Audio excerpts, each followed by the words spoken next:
Hello বন্ধুরা, চলে এসেছি আবারও একটা নিউ মিনি ব্লগ নিয়ে। দেখতেই পাচ্ছ এত কিছুর আয়োজন কেন হচ্ছে, শেষ পর্যন্ত দেখতে থাকো। তো গাইস, এই ভিডিওটা না অনেক দিন দিয়েই আমার গ্যালারিতে পড়েছিল। এটা ছিল ভাই ফোটার ব্লগ, আর আমি আমার ভাইকে আশীর্বাদ করে নিচ্ছি। আর দেখতেই পাচ্ছ কত সুন্দরভাবে আমি আমার ভাইকে আশীর্বাদ করছি, আর ভাইও চুপচাপ বসে আছে। তো দেখে নাও ভালো করে, আমার বোনও এদিকে শাক ভাজাচ্ছে। তো বন্ধুরা দেখতে পাচ্ছ ভাইকে আমি ফোঁটা দিয়ে নিচ্ছি, আর এবারে আমি আশীর্বাদও করছি।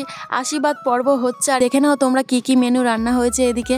তো ফোঁটা দেওয়া কমপ্লিট, আমি ওকে মিষ্টি মুখ করিয়ে নিচ্ছি, মিষ্টিটাকে খাইয়ে দিলাম, আর ভাইও আমাকে একটু মিষ্টি খাইয়ে দিচ্ছিল। দেখতেই পাচ্ছ বন্ধুরা, এখানে রান্না করেছি ডাল, লাউ চিংড়ি আছে, এখানে পমফ্রেট মাছের সর্ষে বাটা আছে এখানে, আর এখানে আছে দেশি মুরগির কষা, আর এখানে আছে পাঁপড় ভাজা, আর এখানে সমস্ত মিষ্টি দই এগুলো আমি ভাইকে খেতে দিয়েছি। আর একটা ভাইয়ের জন্য আমি আর আমার বোন মিলে ছোট্ট একটা কেকের আয়োজন করেছি। তো বন্ধুরা, থালাটা কেমন লাগছে তোমরা অবশ্যই দেখো, কমেন্টে জানিও ভালো লাগলে। আর দেখে নাও কত সুন্দরভাবে সাজিয়েছি। আর আমার ভিডিও যদি ভালো লাগে তোমাদের দেখতে, একটি লাইক করে চ্যানেলটিকে সাবস্ক্রাইব করে আমার পাশে থেকো। তো আজকের এই পর্যন্ত, বাই বাই।